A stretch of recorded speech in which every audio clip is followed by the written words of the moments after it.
Hello, once again, beautiful people. It is Rooney from the Nonprofit Startup School, where we work with new nonprofit founders to start up their nonprofit organization, raise money, and scale their impact. Of course, today we're here to talk about one very important topic that I know it's really going to help you, transform how you go about launching your nonprofit, how you go about, pursuing success, especially for the first year. So today we're going to be talking about what makes a nonprofit successful in its first year, or what would success look like if on the first year of your success of your nonprofit you've, gotten some headway. Well, I'm going to be listing 8 key factors of what success will look like. And the very first one of them is you've built a very strong leadership. An organization can only go as far as its leaders. So finding quality people, people who have the skills, the experience, the network to be able to help you, achieve success, it is one huge feat you need to be able to accomplish in your first year of operation. The second is compliance and legal readiness, right? You must have your 501(c)(3. You must be compliant across your states. You must report, you know, make sure you're reporting every aspect of the organization, including your finances. This is something that's also going to ensure that you are successful in your first year. So, your first year, you should be able to have your legal status, you should be able to have the tax exemption status, you should be able to have all the registration from your state to the federal level. The third key area that shows success is a clear sense of direction. During your first year, you should be able to figure out exactly what your organization is going to look like, the impact you're going to be creating, how you're going to be creating that impact. It needs to be defined in the very first year. Anything short of that, it means you're still going to have to take, it's like a carryover. You're going to carry that over to the next year until you get your impact right or your clear sense of direction. You're most likely not going to be going anywhere. The fourth is a strong community backing. The people you serve, the community you serve, you need to be able to have established that support, that backing from the very beginning.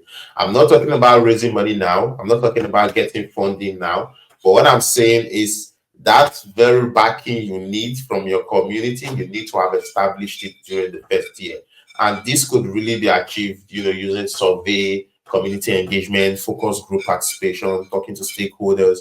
You must ensure community backing in your first year because it's very key to the success you're looking to achieve as you go. The fifth is a strong community of supporters and followers. Like I always tell every new founder, do not rush out there to go raise money. Go out there to build a community of supporters and followers. These will naturally turn into funding for you. So the very first 12 months, I do not recommend you ask for money. I recommend you go all out there to build relationship, go all out there to build a solid network of organic people who you can then begin to raise money from the second year. Once you can put in that 12 months of uh, relationship building, it will naturally transform into funding for you in the next 24 months. Again, another key aspect that has to be in place is your fundraising processes, your CRM, how you tend to raise money, the tools you need, whether it's a proposal, case for support, whatever that has to go into raising money has to already be in place. It is going to be a sad situation that at the end of the first year, you don't even have your fundraising processes in place. So, how do you intend to even raise money? So I think this tied with the last that I just spoke about, you building that organic community, building your fundraising capacity so that after that 12 months of standard engagement, you can now begin to ask and you have the tools and resources already in place to ask. That's what it means to put the processes in place. And then of course the seventh is you need to have built your organization's brand over in your first year. Your organization's logo, your colors, your marketing materials, your website, your social media handles. These all have to be out there in your first year. There's no negotiating it. People begin to already be knowing about you. They need to already be knowing about what you do, in your very first year. And then, of course, lastly, proof of concept. If you've not had proof of concept before, your first year is your opportunity to go get proof of concept. because people don't fund ideas, people fund concepts that have been proven.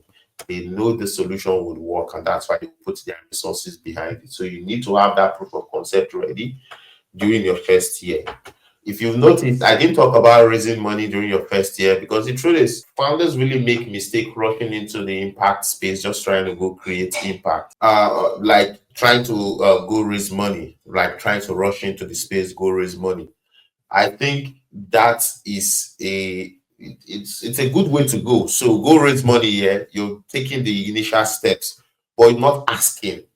Your first year shouldn't really be for asking. Your first year should be to build your capacity, make sure you're funding ready, make sure you have all the things in place, and make sure you're building an organic audience before you even start asking.